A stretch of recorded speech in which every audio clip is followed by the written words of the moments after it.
Hello mga kanoji, this is Noji Moto. Alright, so today's video ay pag-uusapan natin yung post ni J-Mag.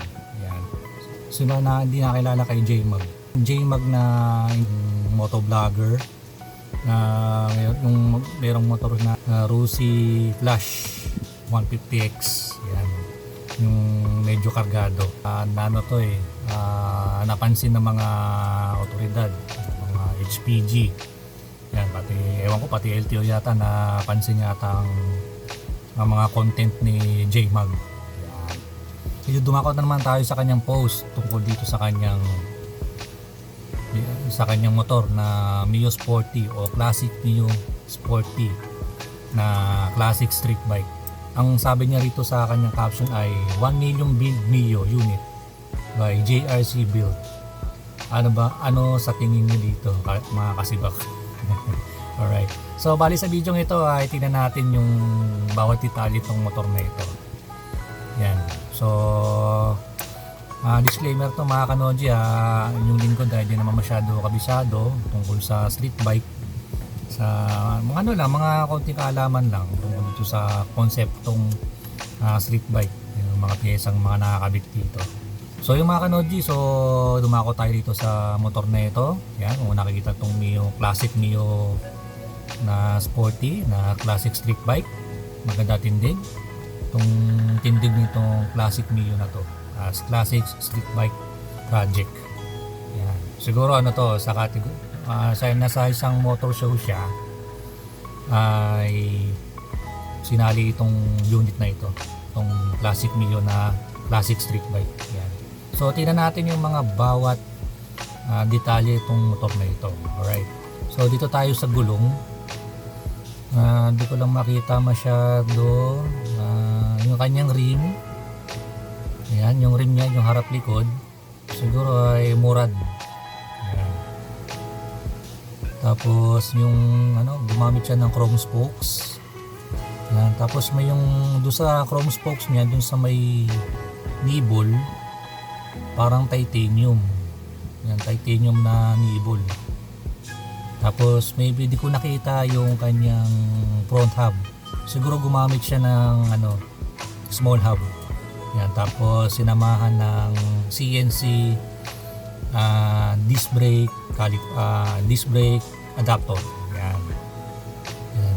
Siguro tapos ano pa ba? Tapos ang ginamit niya disc plate ay TK.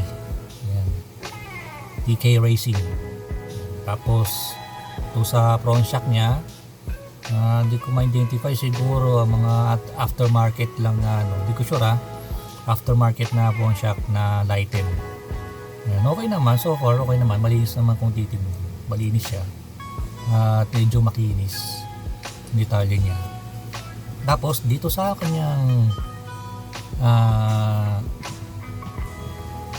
kanyang caliper, ginamitan niya ng Formula 8.1 na radial. Tapos radial din na brake adapter. Tapos dito, di ko ba identify tong brake line niya or HYB or sweep na QR na L angle. Yan, di ko lang sure kung comment down below kung anong klaseng to itsurang tong quick release na brake line, kung sweet or HYB. Yan. Okay, so tapos sa gulong naman niya, sa kanyang gulong ay gumamit yata siya ng EMD na 4590 by 17. Same din sa likod. Ganun din ang gamit, EMD rin. Siguro 80 by 90, 17 siguro yung gulong sa likod. Tapos balik tayo dun sa rim. Siguro ang ginamit niyang rim dito sa Murad, maybe 1.4. Yan, siguro pare yung 1.4 to. Oo.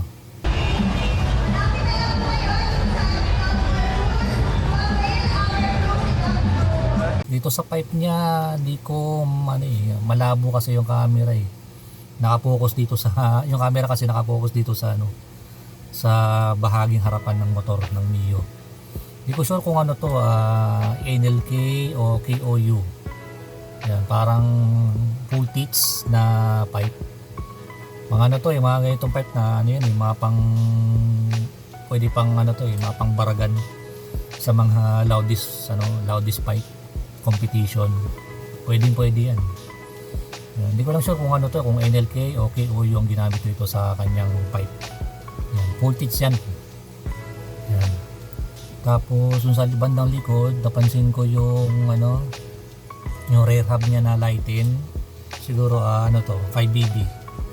Tapos same din sa kung ano yung nasa harapan na front, ganoon din sa likod. Yung mga nibbles saka yung chrome spokes. Kung ano yung ginamit nila rito. Yan, tapos kanya plastic GRP. Yan, tapos dito sa bandang itaas, tingnan natin yung bandang itaas. Dito sa may braking system sa taas, di ko lang sure kung ano to, kung Koken o Zeta. Tapos di ko lang sure kung Koken kasi di ko makita yung parang pinaka-detalye itong brake caliper niya. Step brake caliper, yung brake lever niya. Yan.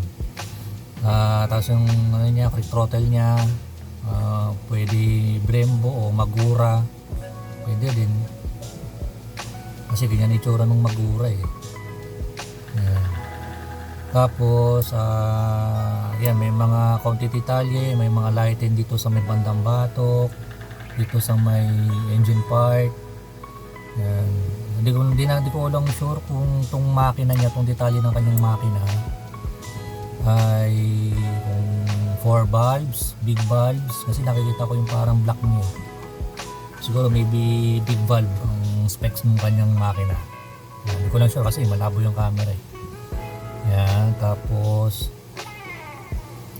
konting sa mga bolts niya, ginamitan niya ng mga GR5 or pwede rin gumamit din siya ng Itsalaya, pwede din mga titanium bolts. Yan. Puro titanium kahit sa kanyang disc plate, tapos sa axle, tapos sa may kinakabitan ng adapter, ganun din. Yan ang konting detalye niya. Ginamitan siguro ng titanium bolts. Yan.